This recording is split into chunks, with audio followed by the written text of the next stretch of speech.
అనంతమైన ఈ విశ్వంలో మనం ఒక భాగం. ఆకాశంలో మెలమెలలాడే నక్షత్రాలు, నిరంతరం తిరిగే గ్రహాలు కేవలం కాంతిగోళాలు మాత్రమేనా? లేక మన జీవిత గమనాన్ని శాసించే శక్తులా? వేల ఏళ్ల క్రితమే మన మహర్షులు యద్ బ్రహ్మాండే తత్ పిండాండే అని చెప్పారు.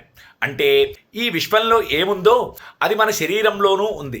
ఈ ఖగోళ శక్తులకు మన జీవితానికి మధ్య ఉన్న ఆ లోతైన సంబంధాన్ని వివరించే విజ్ఞానమే ఈ జ్యోతిష్శాస్త్రం. ఇది కేవలం భవిష్యత్తును చెప్పే విద్య మాత్రమే కాదు, మనల్ని మనం అర్థం చేసుకునే ఒక గొప్ప విద్య. చాలామందికి ఒక సందేహం ఉంటుంది, దూరంగా ఎక్కడో ఉన్న గ్రహాలు మనపై ఎలా ప్రభావం చూపుతాయి? ఒక్కసారి ఆలోచించండి.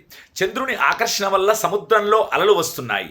మరి 70% నీటితో నిండి ఉన్నటువంటి మానవ శరీరంపై ఆ ప్రభావం ఉండదా? జ్యోతిష్యం అంటే గ్రహాలు మనల్ని ఏదో చేస్తున్నాయని కాదు, అవి ఒక గడియారం ముళ్ళు లాంటివి. సమయం ఏమిటో చూపిస్తాయి, కానీ సమయాన్ని సృష్టించవు. మీ పుట్టిన సమయంలో గ్రహాల స్థితి అనేది మీ జీవితానికి సంబంధించిన ఒక బ్లూ ప్రింట్ లేదా రోడ్ మ్యాప్ లాంటిది. జ్యోతిష్య శాస్త్రానికి పునాది కర్మ సిద్ధాంతం. మనం చేసే పనుల ఫలితమే మన వర్తమానం. సంచిత కర్మ అంటే మన గత జన్మల మొత్తం నిల్వ. ప్రారబ్ధ కర్మ అంటే ఈ జన్మలో మనం అనుభవించాల్సినటువంటి భాగం. జ్యోతిష్య విశ్లేషణ ద్వారా మనకు ఏ సమయంలో ఎలాంటి ఫలితాలు అందుతాయో తెలుస్తుంది. వర్షం పడటం అనేది విధి అయితే, గొడుగు పట్టుకోవడం అనేది మానవ ప్రయత్నం. జ్యోతిష్యం మనకు ఆ గొడుగును ఎప్పుడు పట్టుకోవాలో నేర్పుతుంది.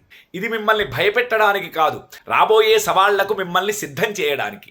జ్యోతిష్యం వల్ల కలిగే అతిపెద్ద ప్రయోజనం ఆత్మవిజ్ఞానం. మనలోని బలాలు ఏమిటి, బలహీనతలు ఏమిటి, మనం ఏ రంగంలో రాణించగలమో గ్రహస్థితిని బట్టి అర్థం చేసుకోవచ్చు. అనేక మంది పరిహారాల గురించి అడుగుతుంటారు. నిజమైన పరిహారాలు అంటే కేవలం పూజలు జపాలు మాత్రమే కాదు, మన ప్రవర్తనలో మార్పు రావడం, క్రమశిక్షణతో ఉండడం, దాన ధర్మాలు చేయడం. ఇవే గ్రహదోషాలను పోగొట్టే గొప్ప మార్గాలు. గ్రహాలు మనకు ఇచ్చే పాఠాలను నేర్చుకున్నప్పుడు ఆటోమేటిక్గా సమస్యల తీవ్రత తగ్గుతుంది. చివరగా ఒక్క మాట, జ్యోతిష్యం అనేది చీకటిలో నడిచే వ్యక్తికి చేతిలో ఉండే ఒక చిన్న దీపం లాంటిది. అది దారిని చూపిస్తుంది, కానీ నడవాల్సింది మాత్రం మీరే. నమ్మకంతో సరైన దిశలో ప్రయత్నం చేస్తే అపజయం అనేది ఉండదు.